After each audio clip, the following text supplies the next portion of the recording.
술람미 여인은 솔로몬과 결혼 후 풍요롭고 안정된 왕궁의 생활에 솔로몬의 사랑을 잊었습니다. 그 결과 사랑하는 솔로몬의 부름에도 더 자고 싶은 마음에 느지막이 일어나 문고리를 잡습니다. 그때 문빗장에 잔뜩 묻은 솔로몬의 몰약이 손에 닿을 때 그 진한 향이 자신의 코끝을 찡하게 울릴 때야 그녀는 비로소 정신이 듭니다.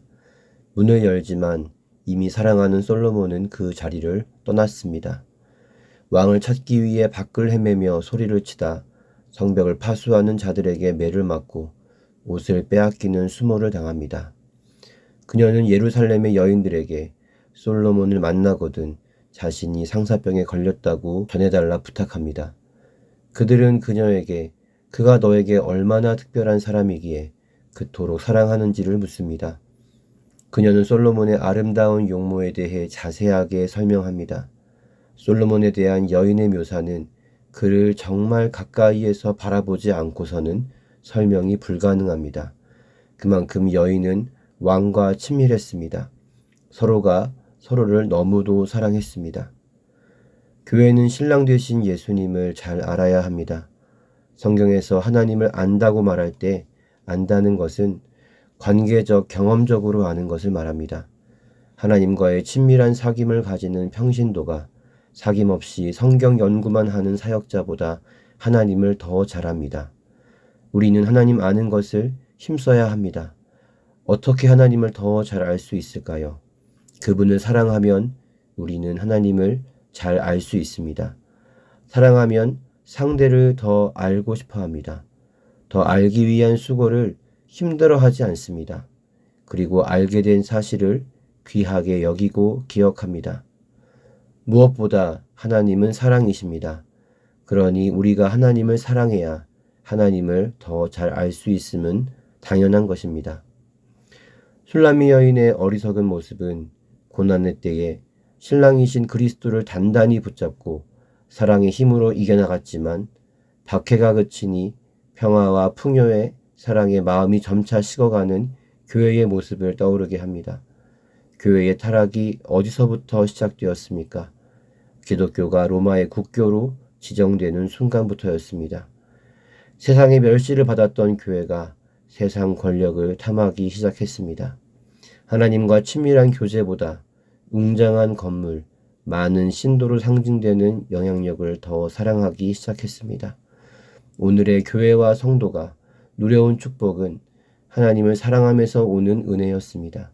그런데 그 은혜의 결과물에 취해 그것을 주신 하나님을 잊어버립니다.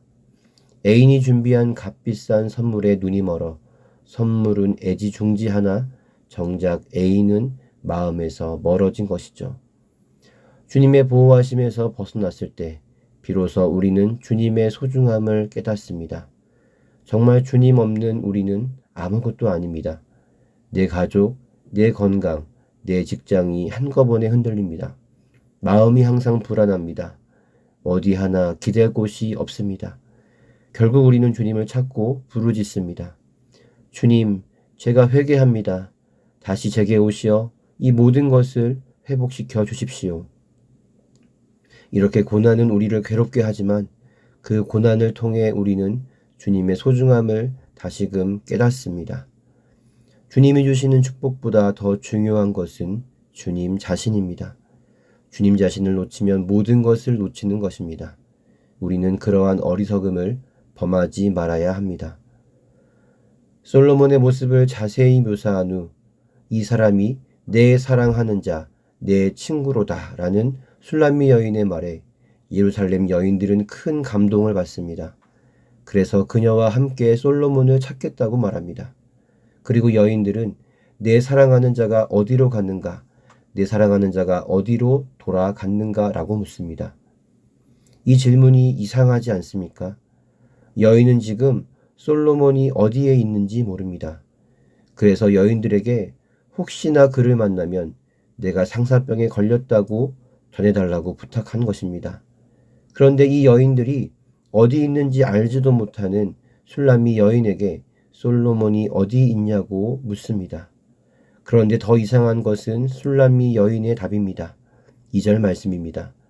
내 사랑하는 자가 자기 동산으로 내려가 향기로운 꽃밭에 이르러서 동산 가운데에서 양떼를 먹이며 백합화를 꺾는구나. 그녀는 왕이 어디에 있는지 술술 말합니다. 우리는 이 상황이 잘 이해가 되지 않습니다. 그런데 여인이 말하는 자기 동산, 즉 솔로몬의 동산이 어디입니까? 정말 솔로몬이 양을 먹이고 백합화를 꺾는 어느 장소를 말하는 것입니까? 솔로몬은 여인을 향해 너는 나의 잠근 동산이라고 말한 바 있습니다. 즉 자기 동산은 솔로몬이 사랑하는 술람미 여인을 의미합니다. 솔로몬이 지금 여인에게 온 것입니다. 여인들과 함께 찾으려는 술람미 여인 앞에 솔로몬이 나타났습니다. 이어서 술람미 여인이 이렇게 고백합니다. 나는 내 사랑하는 자에게 속하였고 내 사랑하는 자는 내게 속하였으며 그가 백합화 가운데에서 그 양떼를 먹이는도다. 아가서 2장 16절에서 여인은 똑같은 고백을 했습니다. 내 사랑하는 자는 내게 속하였고 나는 그에게 속하였도다. 그가 백합화 가운데에서 양떼를 먹이는구나. 2장에서는 내 사랑하는 자는 내게 속하였다고 먼저 말했는데 6장에서는 거꾸로 되었습니다. 나는 내 사랑하는 자에게 속하였다. 이것이 무엇을 의미할까요? 물론 그전에도 술람미 여인은 솔로몬을 뜨겁게 사랑했습니다. 그러나 한 차례 시련을 겪은 뒤 그녀의 사랑은 더욱 성숙하고 깊어졌습니다. 사랑하는 자를 소유하는 것에서 내가 그의 소유가 되는 것으로 우선순위가 바뀌었습니다.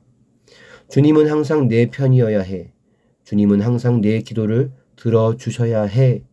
여기서 저는 항상 주님의 편입니다. 저는 주님 뜻에 전적으로 순종합니다로 바뀐 것입니다. 성숙한 사랑은 상대를 위해 자신을 내어줍니다. 성숙한 사랑에는 자기 희생, 헌신이 들어 있습니다. 교회는 희생과 헌신으로 신랑이신 그리스도의 마음을 시원케 할 준비가 되어 있어야 합니다. 왜 내가 희생해야 해? 왜 내가 헌신해야 해? 라고 생각하는 신자들은 잘 들으십시오. 만약 그것이 불만으로 느껴진다면 그리스도의 사랑을 아직 깨닫지 못했거나 사랑을 잊어버렸음을 방증합니다. 그리스도의 죽음이라는 희생으로 우리는 영생이라는 선물을 받았습니다. 우리가 주님과 서로 사랑한다면 생명이라는 최고의 사랑에 생명으로 응답하는 것이 합당합니다. 술람미 여인에게 나타난 솔로몬이 노래합니다. 4절에서 7절 말씀입니다. 내 사랑아, 너는 디르사같이 어여쁘고 예루살렘같이 곱고 깃발을 세운 군대같이 당당하구나. 내 눈이 나를 놀라게 하니 돌이켜 나를 보지 말라. 내 머리털은 길르앗 산기슭에 누운 염소떼 같고 내 이는 목욕하고 나오는 암양떼 같으니 쌍태를 가졌으며 새끼 없는 것은 하나도 없구나. 너울 속에 내 뺨은 석류 한쪽 같구나. 솔로몬은 디르사와 예루살렘이라는 도시를 비유해 여인의 아름다움을 노래합니다. 전반적인 솔로몬의 묘사는 4장에서의 묘사와 거의 같습니다. 여인을 향한 솔로몬의 사랑은 한결같습니다. 교회와 성도가 예수님을 향한 사랑이 흔들릴지라도 신부를 향한 예수님의 사랑은 절대 흔들리지 않습니다. 예수님의 이 모습은 매일같이 마을 어귀에 나가 집 떠난 둘째 아들을 기다리는 아버지를 떠오르게 합니다. 우리만 돌이키면 주님은 언제든지 우리를 받아주십니다. 그러니 사랑하는 성도 여러분, 여러 번 넘어져도 다시 일어나 주님의 품으로 나아가시길 바랍니다. 사탄은 그러한 우리를 정죄합니다. 그러나 그 정죄감으로 인해 하나님께 나아가는 것을 주저해선 안 됩니다. 오직 우리를 회복시키는 장소는 주님의 품 안입니다. 8절 9절 말씀을 보겠습니다. 왕비가 60명이요 후궁이 80명이요 시녀가 무수하되 내 비둘기 내 완전한 자는 하나뿐이로구나. 그는 그의 어머니의 외딸이요 그 낳은 자가 귀중하게 여기는 자로구나. 여자들이 그를 보고 복된 자라 하고 왕비와 후궁들도 그를 칭찬하는구나. 솔로몬은 수많은 아내와 후궁, 시녀를 두었습니다. 이렇게 많은 여인을 거느린 이유는 그들을 사랑해서가 아닙니다. 솔로몬은 그들과 정략적인 목적으로 결혼했습니다. 하지만 술람미 여인과의 결혼은 어떻습니까? 두 사람이 진심으로 사랑해서 맺은 언약이었습니다. 그래서 솔로몬의 비둘기, 그에게 완전한 자는 술람미 여인 하나뿐입니다. 그녀는 여인들에게 복된 자라 칭송받고 다른 왕비와 후궁들에게 칭찬받습니다. 무엇이 복되며 무엇이 칭찬받을 일입니까? 그녀가 솔로몬의 선택을 받았다는 사실입니다. 그녀가 얻은 평판과 칭찬은 그녀의 행위에서 비롯되지 않았습니다. 오직 솔로몬의 선택 때문이었습니다. 아브라함이 복의 근원이 된 것은 전적으로 하나님의 선택 때문이었습니다. 그리스도의 위대한 이름을 사용할 수 있는 권세도 하나님의 언약 백성으로 축복받을 권리도 모두 하나님의 선택 때문이었습니다. 우리는 어떠한 공로, 행위로 인정을 받는 것에 익숙해져 있습니다. 그래서 기도도 응답을 위한 공로로 생각하는 잘못을 범하기도 합니다. 금식 기도하면, 철야 기도하면, 작정 기도하면 정성을 봐서라도 하나님께서 응답하실 거야. 여러분, 이것이 사랑의 모습입니까? 나는 이미 내 사랑을 연인에게 주고 있는데 내 연인은 내 사랑을 받고 싶어 이것저것 준비하고 애쓰는 모습을 보면 어떻습니까? 그저 안쓰러울 뿐입니다. 하나님은 우리 존재를 너무 사랑하시어 우리를 연인으로 선택하셨습니다. 우리가 할 일은 나를 사랑해 주세요 하며 애쓰는 것이 아닙니다. 그분의 사랑에 사랑으로 응답하면 되는 것입니다. 하나님이 주신 은혜에 감사하며 그것을 누리고 주님과 동행하면 되는 것입니다. 왕비와 후궁을 포함한 여인들이 술람미 여인을 어떻게 칭찬하고 있는지 10절에 나타나 있습니다. 아침빛같이 뚜렷하고 달같이 아름답고 해같이 맑고 깃발을 세운 군대같이 당당한 여자가 누구인가? 만약 이 칭찬이 솔로몬이 하는 칭찬이라면 그녀의 존재 자체를 사랑하기에 우리는 당연하게 받아들일 수 있습니다. 그러나 어찌 보면 술람미 여인의 라이벌일 수도 있는 여인들이 그녀의 존재 자체를 이렇게 칭찬할 수는 없을 것 같습니다. 가능한 유추라면 그녀가 다시 솔로몬 곁에 머물게 됨으로써 그녀의 약해진 몸과 마음이 회복된 모습, 솔로몬으로 인해 다시 아름다운 치장을 한 모습, 혹은 둘 다일 수도 있겠습니다. 여인의 아름다움을 묘사하는 데 사용된 해, 달, 별은 요한이 계시록에서 교회를 묘사할 때 사용된 비유물입니다. 계시록 12장 1절 말씀입니다. 하늘에 큰 이적이 보이니 해를 옷 입은 한 여자가 있는데 그 발 아래에는 달이 있고 그 머리에는 12별의 관을 썼더라. 음부의 권세가 교회를 이길 수 없습니다. 그리고 교회에는 묻고 푸는 권세가 있습니다.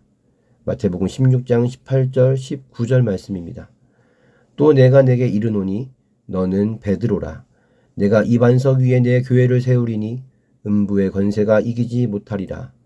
내가 천국 열쇠를 내게 주리니 내가 땅에서 무엇이든지 매면 하늘에서도 매일 것이요 내가 땅에서 무엇이든지 풀면 하늘에서도 풀리리라 하시고. 교회의 토대는 그리스도입니다. 교회의 머리 역시 그리스도입니다. 성도는 그리스도로 옷 입었습니다. 교회가 가진 권세와 위엄은 바로 그리스도의 권세와 위엄입니다.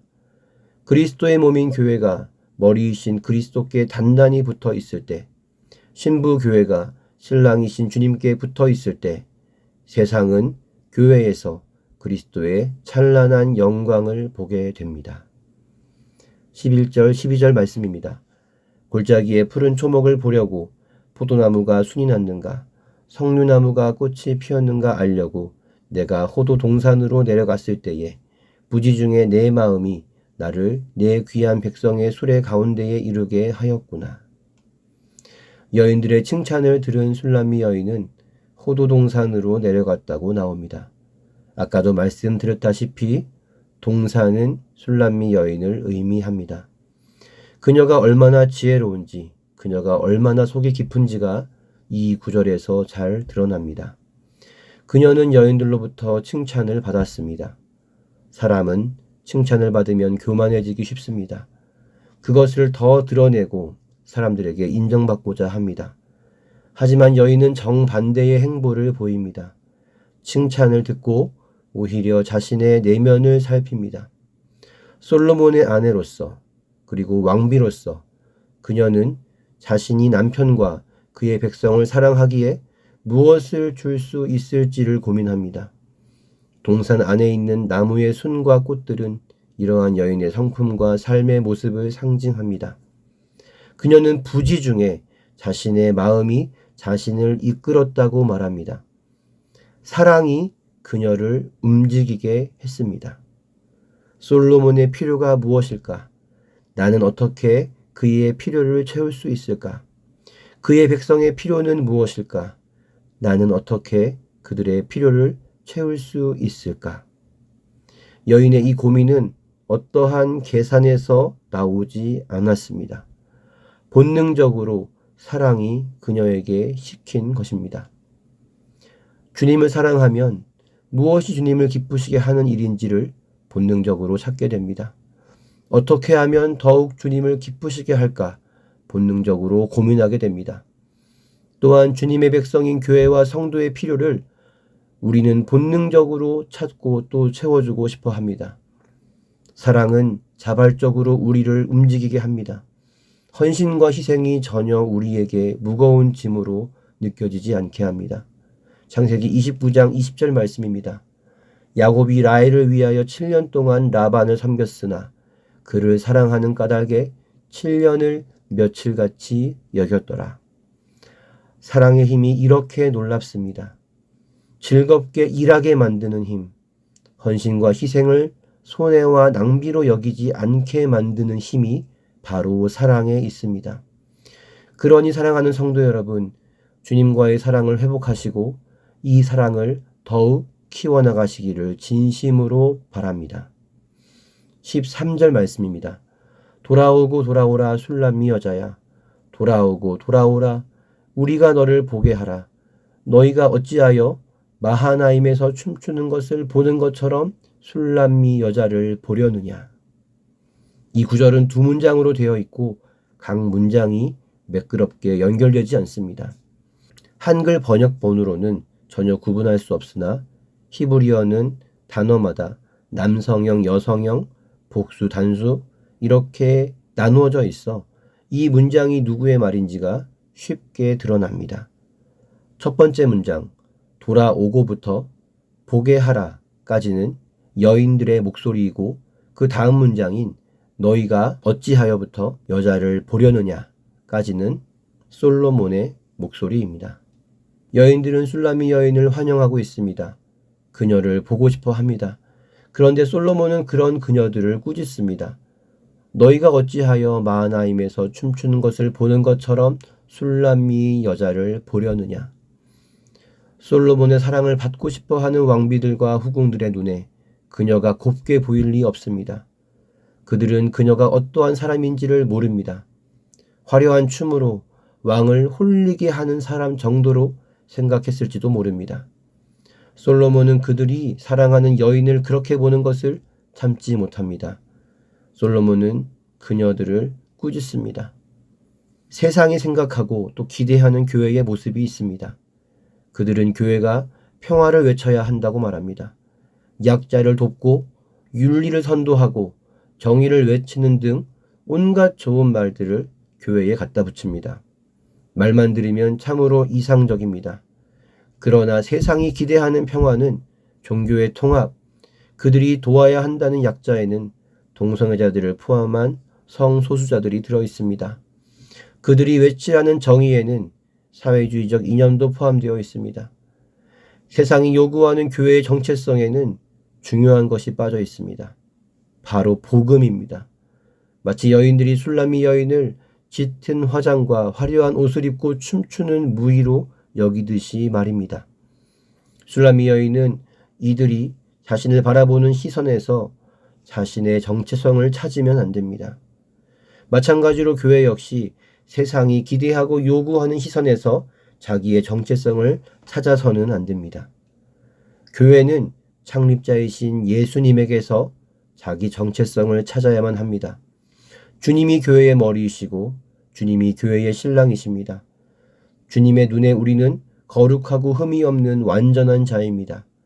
주님의 옆에 딱 붙어 있어야 할 신부이며 그분의 위엄과 아름다움을 반사시켜 세상에 비추는 존재입니다. 교회는 세상의 요구를 들어주는 곳이 아닙니다. 왕이 기뻐하는 일을 하는 공동체입니다. 하나님의 통치를 이 땅 가운데 풀어놓는 공동체입니다. 사랑하는 성도 여러분, 아가서를 통해 여러분의 마음속에 비치는 교회의 모습은 무엇입니까? 그리고 그 모습은 지금 우리 교회의 모습과 얼마나 비슷합니까? 아가서가 말하는 교회가 꼭 붙들어야 할 가치를 우리 자신은 그리고 우리 교회는 과연 붙들고 있습니까? 우리는 사랑을 너무도 추상적으로 생각합니다. 주님을 사랑해야 합니다 라는 설교 말씀을 들으면 그럼 어떻게 하라는 건가? 이렇게 혼란스러워합니다. 대부분은 이것을 또는 저것을 더 해야 하는 것인가? 이렇게 결론을 냅니다. 그것은 아마도 주님이 우리 눈에 보이지 않고 또 만질 수 없어서 어떻게 그분을 사랑하고 섬겨야 할지 몰라서 그런 것이 아닌가 싶습니다. 누구나 사랑을 해보셨을 겁니다. 그 기억을 한번 떠올려 보십시오. 사랑하는 애인을 만났을 때 여러분은 무언가를 하기에 바쁘셨습니까? 아무것도 안 해도 그저 같이 있는 것만으로 충분하지 않았습니까? 잠깐 이야기를 나눴는데 시간을 보니 어느새 2-3시간이 훌쩍 지나가 있지 않았습니까? 내가 어떻게 하면 그 또는 그녀를 기쁘게 할 수 있을까? 행여 그를 보지 못한다고 하면 그에게 무슨 일이 생긴 것은 아닌가? 걱정하는 그런 시간들이 있지 않았습니까? 저는 아가서를 통해 우리의 신앙생활에 힘이 많이 빠지기를 바랍니다. 어떠한 의미냐면 교회 일에 형식적인 예배에 치여서 지치지 않기를 바란다는 의미입니다. 예수님을 대접하려 분주한 마르다와 같은 성도님들이 교회에 너무 많습니다. 마르다는 분명 예수님을 사랑했습니다. 그래서 분주하게 대접할 것을 준비했습니다. 하지만 예수님은 마르다에게 이렇게 말씀하셨습니다. 마르다야 마르다야, 내가 많은 일로 염려하고 근심하나 몇 가지만 하든지 혹은 한 가지만이라도 족하니라. 마리아는 이 좋은 편을 택하였으니 빼앗기지 아니하리라 하시니라. 저는 주님을 사랑하지만 교회 일에 지친 성도님들이 일하기에 분주한 마르다에서 주님의 발치에 앉아 그의 말씀을 즐거움으로 듣는 마리아가 되기를 소망합니다. 주님과 함께하는 시간에서 사랑의 감정을 느끼게 되기를 진심으로 소망합니다. 기도와 찬양, 예배와 말씀 가운데 그 사랑의 감정을 느끼게 되기를 저는 진심으로 바랍니다. 마치 주님이 내 옆에 계시는 것 같은 그런 친밀함을 우리 성도님들이 느끼게 되기를 저는 진심으로 바랍니다. 예수님과 함께하는 그 시간이 정말 연인과 함께하는 것과 같은 그러한 기쁨이 있기를 예수님의 이름으로 축복합니다. 주님을 만날 때까지, 그분의 음성이 들릴 때까지, 그분의 손길이 닿을 때까지 우리는 머무는 시간이 필요합니다. 어떤 기도의 응답을 얻으려는 게 아니라 그저 주님을 느낄 때까지 우리는 머무는 시간이 필요합니다. 다른 어떤 것을 구하지 않고 주님 자신을 구해 보십시오. 주님, 저는 주님을 깊이 만나고 싶습니다. 주님의 손길, 주님의 음성 느끼고 듣고 싶습니다. 주님과 깊은 사랑을 나누고 싶습니다. 이렇게 구해 보십시오. 주님은 정말로 우리에게 오시어 사랑을 나누시며 그분의 임재를 경험하는 은혜를 주실 것입니다. 그 친밀한 영적인 교제 속에서 우리는 섬길 힘을 얻습니다. 견딜 힘이 우리 가운데 생깁니다. 주님의 일을 기쁘게 할 수 있는 마음의 에너지로 충만해질 것입니다. 주님의 사랑이 없이 하는 신앙생활은 롱런을 할 수 없습니다. 솔로몬과 술람미 여인의 사랑처럼 주님과 연인과 같은 사랑의 교제를 나누게 되시는 저와 여러분 되기를 예수님의 이름으로 축복합니다. 기도하겠습니다. 하나님, 한결같은 사랑으로 우리를 만나주심에 감사합니다. 우리는 쉽게 주님을 향한 사랑이 흔들립니다. 주님 자신보다도 주님이 주시는 축복을 더 원하고 사랑하는 우리의 미숙하고 이기적인 마음을 용서해 주십시오. 생명을 바친 최고의 사랑 앞에 우리도 최고의 사랑과 충성으로 반응하는 저희가 될 수 있도록 성령님 도와주십시오. 우리 개인과 교회 공동체가 주님의 순결한 신부가 되기를 원합니다. 세상이 원하는 교회의 정체성을 받아들이지 않도록 우리에게 분별력을 주시옵소서. 그리스도가 없는 교회, 말씀에서 벗어나는 교회, 그러한 성도 되지 않도록 우리를 인도해 주시옵소서. 주님을 사랑하는 것이 모든 섬김의 이유, 모든 섬김의 힘이 되게 하여 주시옵소서. 신앙생활이 무거운 짐 되지 않게 하여 주시옵소서. 라헬을 얻기 위한 야곱의 헌신처럼 사랑하는 주님을 위해 주의 일을 하는 것이 기쁨으로 여겨지게 하여 주시옵소서. 감사하며 예수님의 이름으로 기도합니다. 아멘.